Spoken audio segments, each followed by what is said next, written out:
Hello everyone. इस video में हम लोग स्टार्ट कर रहे हैं एक केस स्टडी का इम्पोर्टेंट क्वेश्चन जो कि कोऑर्डिनेट ज्योमेट्री पे बेस्ड है। ठीक है, क्वेश्चन का स्टेटमेंट है to conduct sport day activities in a rectangular shaped school ground A B C D. ये ए बी सी डी एक स्कूल ग्राउंड है रेक्टेंगुलर। इसमें एक स्पोर्ट डे एक्टिविटी हो रही है। Lines have been drawn with chalk powder at a distance of 1 metre each.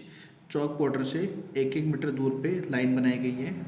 100 flower pots have been placed at a distance of 1 metre from each other along A B के along उन्होंने 1-1 metre पे ऐसे करके 100 flower pots लिखे हैं। ठीक है, रखे हैं। उसके बाद इसने बोला है निष्ठा runs 1/4 of the distance A B on the second line. Second line में निष्ठा है जो कि 1/4 डिस्टेंस इसका ट्रेवल कर चुकी है।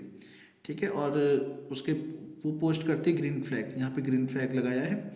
उसके बाद Suman runs 1/5 of the distance A B on the 8th line and post red flag.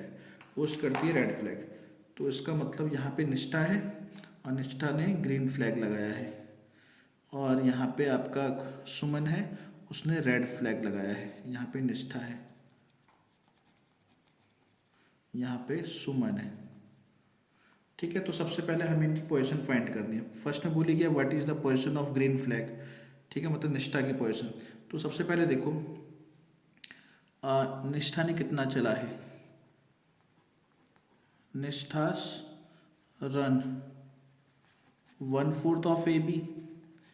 निष्ठा ने ए बी का 1/4 चला है। अब ए बी कितना है पूरा 100 मीटर, तो 100/4 मतलब 25 मीटर उसने निष्ठा ने चला है ना। और निष्ठा सेकेंड लाइन में, तो सेकेंड लाइन में एक्स की वैल्यू कितनी हो जाएगी 2, और जो वाई की वैल्यू है वो कितनी हो गई 25 मीटर। तो इसीलिए फर्स्ट पार्ट में जो निष्ठा की पोजीशन पूछी वो हो जाएगी निष्ठास पोजीशन, मतलब कोऑर्डिनेट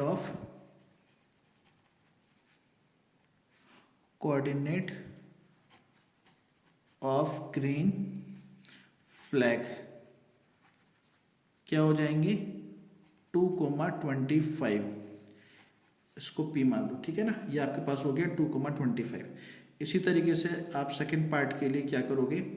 सेकंड पार्ट में इसने बोला है रेड फ्लैग इसकी पोजीशन। तो सुमन की का डिस्टेंस देखोगे, सुमन ने 1/5 डिस्टेंस ट्रेवल किया है। तो सुमन रन्स 1/5 ऑफ ए बी, तो इसीलिए 100/5 इज इक्वल टू 20 मीटर। ये हमारे पास आ गया जितना सुमन ने रन किया है। ठीक है, अब सुमन कौन सी लाइन में 8th लाइन में, तो इसलिए एक्स की वैल्यू हो गई 8। तो सुमन की पोजीशन क्या हो गई, सुमन पोजीशन हो गई हमारे पास, मतलब कोऑर्डिनेट ऑफ रेड फ्लैग वो हमारे पास हो जाएगा। इसको क्यू मान लेते हैं। एक्स की वैल्यू कितनी थी 8 और वाई की वैल्यू हो गई 20। ठीक है ना, वाई की वैल्यू। ये हमारे पास सेकंड पार्ट का आंसर। उसके बाद इसने what is the distance between both the flag. Third part में बोला है दोनों फ्लैग के बीच में डिस्टेंस। तो पी क्यू फाइंड करना है, वो हो जाएगा रूट में डिस्टेंस, वरना क्या होता है x2 माइनस x1 का whole square plus y2 minus y1 का होल स्क्वायर। तो आएगा 8 - 2 का होल स्क्वायर प्लस 20 - 25 का होल स्क्वायर। ठीक है, यहाँ पे 8 माइनस का 2 हो गया 6 का स्क्वायर प्लस -5 का स्क्वायर, ये हो गया 36 प्लस का 25 इज इक्वल टू √61 यूनिट्स। या मीटर में भी दे सकते हो आंसर। ठीक है ना, ये आपका आ गया थर्ड पार्ट का आंसर।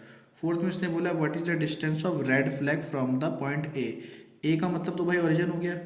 तो ए हमारे पास हो गया 0,0, और रेड फ्लैग का मतलब हो गया सुमन की पोजीशन, वो थी हमारे पास कितनी क्यू 8,20। तो अगर आप ये निकालोगे मतलब डिस्टेंस से निकालोगे ए क्यू, हो जाएगा रूट में 8 - 0 का स्क्वायर मतलब x2 - x1 का whole square plus y2 - y1 का होल स्क्वायर मतलब 20 - 0 का होल स्क्वायर। तो हो जाएगा 8 का स्क्वायर 64 और 20 का स्क्वायर 400, तो यह आएगा 464। इसको हम लिख सकते हैं 4√29 मीटर्स, ठीक है ना।